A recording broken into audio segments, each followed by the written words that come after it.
Assalamualaikum warahmatullahi wabarakatuh. Selamat pagi. Bertemu lagi bersama saya Aditya Lilian dalam mata kuliah Ekonomi Kreatif. Nah, kali ini kita akan membahas mengenai industri kreatif. Jadi kira-kira industri apa aja sih yang ada di ekonomi kreatif ini, yang mereka di mana di Sobat Singa pernah juga, dan mungkin sudah banyak yang tahu juga bahwa ada beberapa sektor dalam industri kreatif di mana nanti teman-teman yang memiliki potensi ataupun memiliki skill dalam bidang itu bisa dikembangkan juga. Karena sebagian besar ternyata bahwa industri kreatif ini banyak diminati oleh anak-anak muda. Karena kita lihat bahwa anak-anak muda di sini memiliki kreativitas yang tinggi biasanya. Ide-idenya aneh, bisa memiliki nilai jual dan sebagainya. Dan unik-unik biasanya seperti itu. Nah, definisi industri kreatif. Jadi menurut Hawkins, industri kreatif adalah industri yang memiliki ciri keunggulan dalam sisi kreativitas untuk menghasilkan dan menciptakan beragam desain kreatif yang melekat pada suatu produk barang atau jasa yang telah dihasilkan.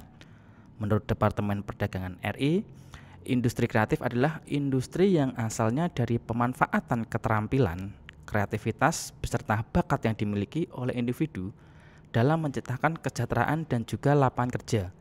Jadi industri ini fokus dalam memberdayakan daya cipta dan daya kreasi individu. Jadi intinya apa? Di sini ada keunggulan sisi kreativitasnya untuk menghasilkan berbagai desain kreatif, produk dan jasa yang telah dihasilkan. Nah, ini definisi dari industri kreatif. Nah, kalau kita melihat bahwa ciri-ciri industri kreatif, bahwa unsur utamanya apa? Nah, kreativitas. Selanjutnya ada keahlian dan talenta yang berpotensi meningkatkan kesejahteraan melalui penawaran kreasi intelektual. Yang pasti ciri berikutnya berbasis pada ide atau gagasan. Berikutnya yaitu produk yang dihasilkan merupakan produk kreatif yang mempunyai siklus hidup singkat, resiko tinggi, margin yang tinggi, keanekaragaman tinggi, persaingan tinggi, dan mudah ditiru. Penyediaan produk kreatif langsung pada pelanggan dan mendukung penciptaan nilai kreatif sektor lain yang secara tidak langsung berhubungan dengan pelanggan. Nah, ini poin-poin dalam definisi industri kreatif apa? Dibutuhkan kerjasama dan kolaborasi yang baik antara berbagai pihak yang berperan dalam industri kreatif seperti kaum intelektual, dunia usaha, dan pemerintah. Karena apa? Kalau kita berbicara dari pemerintah, kita harapannya harus ada kolaborasi sana karena dengan regulasi-regulasi atau dukungan entah pelatihan kreatif dan sebagainya dari pemerintah itu dapat meningkatkan industri kreatif tersebut. Jadi biasanya kan ada tuh pelatihan dari pemerintah untuk meningkatkan kreativitas apa atau pengembangan produk apa. Nah, itu juga salah satu faktor penting yang dibutuhkan dalam dukungan untuk industri kreatif. Industri kreatif dapat dikembangkan secara luas dan tidak terbatas di berbagai bidang usaha. Jadi kreativitas ini kan sangat luas.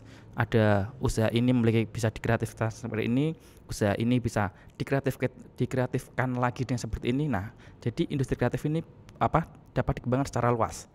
Konsep yang dibangun bersifat relatif.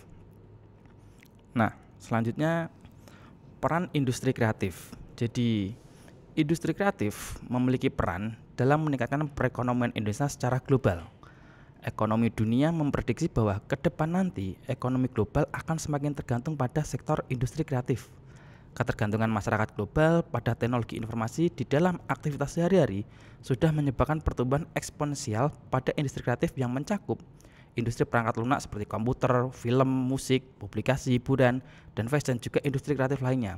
Jadi kita tahu kan bahwa sekarang perangkat lunak kita butuh berbagai aplikasi yang mendukung pekerjaan kita.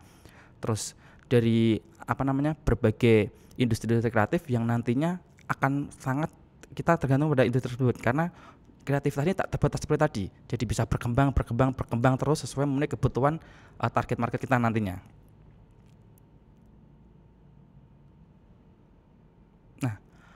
Manfaat yang dapat dirasakan dengan semakin tumbuhnya industri kreatif di Indonesia.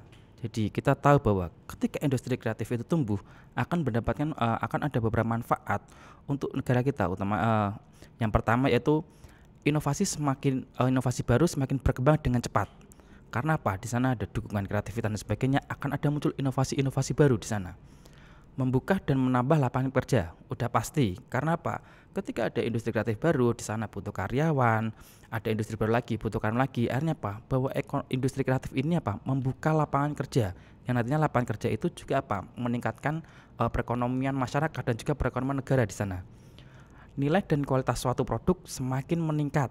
Pasti, karena apa? Dengan kreativitas, value-nya, kualitasnya seperti akan diperbaiki. Jadi semakin hari akan semakin meningkat di sana.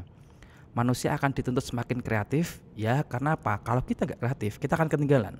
Karena pada nantinya bahwa setiap dari kita akan dituntut memiliki kreativitas.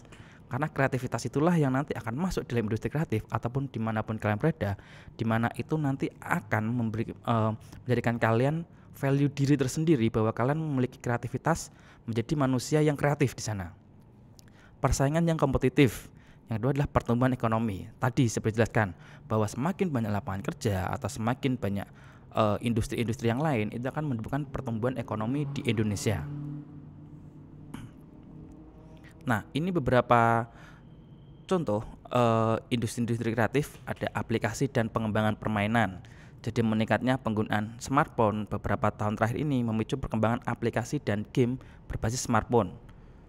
Selanjutnya ada arsitektur. Jadi arsitektur memiliki peran yang sangat penting dari segi kebudayaan dan pembangunan. Para arsitek lokal sekarang sudah mulai melakukan inovasi produk arsitektur yang menyiratkan karakter budaya dan kearifan lokal di sana. Kemudian ada desain interior. Jadi penggunaan jasa desain interior untuk merancang interior hunian, hotel hingga perkantoran pun semakin meningkat. Jadi selama 2 dekade terakhir ini, perkembangan subsektor desain interior menunjukkan kemajuan yang sangat pesat. Masyarakat mulai mengapresiasi estetika ruangan secara lebih baik. Nah, itulah kenapa desain interior juga memiliki potensi juga, karena apa? Masyarakat juga sudah mulai tahu bahwa interior menjadi fokus utama mereka dalam hunian lah, dalam hotel dan perkantoran, itu menjadi ketertarikan tersendiri. Selanjutnya, desain komunikasi visual atau desain grafis. Desain komunikasi visual atau desain grafis mempelajari konsep komunikasi dengan memanfaatkan elemen visual sebagai cara untuk mencapai tujuan tertentu. Ini merupakan bentuk komunikasi visual yang menggunakan gambar untuk menyampaikan informasi seefektif mungkin. Subsektor desain komunikasi visual memiliki peran sangat penting dalam mendukung pertumbuhan bisnis, pemilik merek, bahkan program-program pemerintah. Jadi ini memang sekarang lagi tren banget karena kita berbicara bahwa bagaimana menyampaikan komunikasi visual itu untuk produk dan berbagai bisnis yang lainnya. Selanjutnya, desain produk. Lingkup subsektor desain produk adalah hasil kreasi sebuah produk yang menggabungkan unsur fungsi dan estetika sehingga bermanfaat dan memiliki nilai tambah bagi masyarakat. Tren subsektor ini sangat positif. Dengan populasi penduduk yang didominasi oleh usia produktif, potensi terbentuknya interaksi antara pelaku industri dan pasar pun sangat besar. Ditambah lagi masyarakat dan pasar sekarang memiliki apresiasi terhadap produk yang berkualitas. Jadi ini kenapa desain produk ini juga memiliki potensi juga.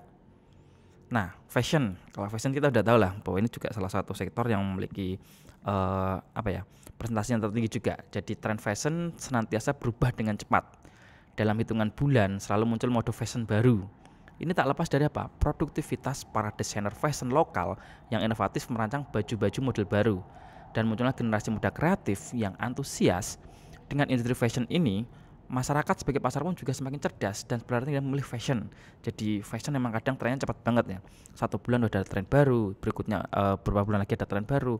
Nah itu yang menjadi bahwa fashion ini memiliki potensi, dan potensinya apa? Bahwa market itu juga suka. Dia sekarang memiliki selera fashion yang tinggi dengan fashion lokal dan sebagainya. Nah selanjutnya, film, animasi dan video. Jadi perfilman Indonesia saat ini sedang mengalami perkembangan yang positif. Para rumah produksi mulai berlomba-lomba mengenjot produktivitas menggarap film yang berkualitas dari segi cerita sekaligus menguntungkan secara komersial. Ini tak lepas dari potensi penonton Indonesia yang sangat besar dan bisa mengapresiasi film produksi lokal secara positif. Selanjutnya, fotografi. Nah, ini kita tahu juga foto. Perkembangan subsektor fotografi yang cukup pesat. Dan tak lepas dari bayangan generasi muda yang sangat antusias belajar fotografi, tak sedikit pula dari mereka yang kemudian memutuskan terjun di bidang sebagai profesional. Ini banyak juga ya yang anak muda yang dia fotografi di bidang foto produk, di bidang wedding dan sebagainya. Nah itu salah satu sektor fotografi industri kreatif. Terus kriya, ini juga salah yang tinggi juga. Seni kriya merupakan kegiatan seni yang menitik beratkan kepada keterampilan tangan dengan tetap memperhatikan aspek fungsional dan estetika nilai seni itu sendiri. yang meliputi segala kerajinan berbahan kayu, logam, kulit, kaca, keramik, dan tekstil. Jadi kita tahu bahwa seni kerajinan kriya itu kan banyak kan, ada yang kerajinan kayu, kerajinan logam itu ada kan logam atau kuningan tembaga yang dibikin becak-becakan atau dibikin wayang dan sebagainya. Terus dari kaca itu juga ada juga. Nah, seni kriya merupakan salah satu subsektor yang menjadi ciri khas bangsa Indonesia dan sangat dekat dengan industri pariwisata. Karena apa? Biasanya di pariwisata kan ada oleh-oleh tuh kerajinan dari daerah tersebut. Nah, selanjutnya kuliner. Subsektor kuliner memberikan kontribusi yang cukup besar, yaitu 30% dari total pendapatan sektor pariwisata dan ekonomi kreatif. Contoh, kalau industri kuliner kita udah tahu lah ya, kita mulai banyak wisata-wisata kuliner dan event-event kuliner dan sebagainya. Jadi contoh industri kuliner yang saat ini sedang berkembang adalah menyerang wisata kuliner.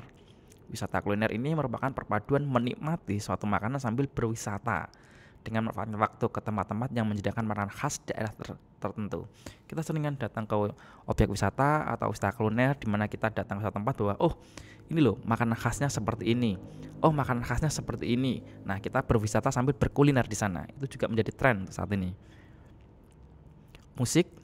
Musik merupakan industri cukup menjanjikan dalam dunia showbiz. Besarnya minat dan antusiasme para musisi muda untuk terjun ke dalam bidang ini menunjukkan bahwa musik punya potensi menjadi industri yang lebih besar juga.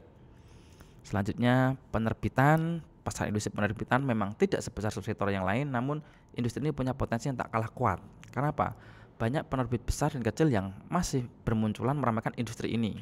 Ditambah lagi perkembangan teknologi yang memungkinkan buku diterbitkan dalam bentuk digital. Jadi penerbitan nanti dikonsepkan dalam bentuk digital.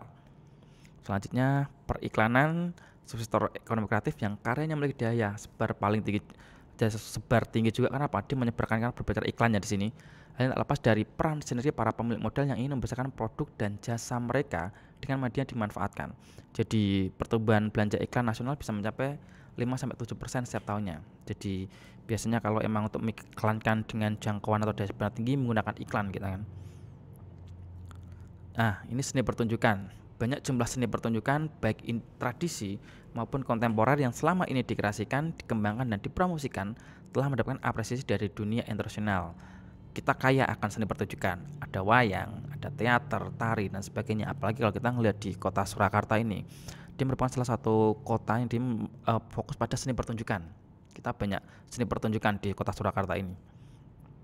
Kemudian seni rupa.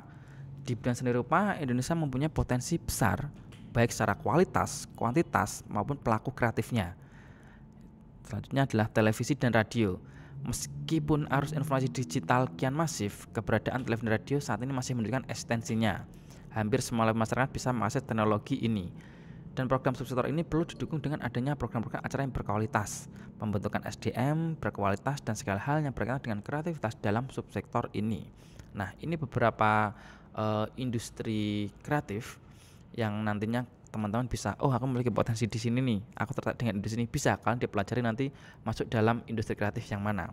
Nah, sekian dulu dari saya, terima kasih waktunya. Wassalamualaikum warahmatullahi wabarakatuh.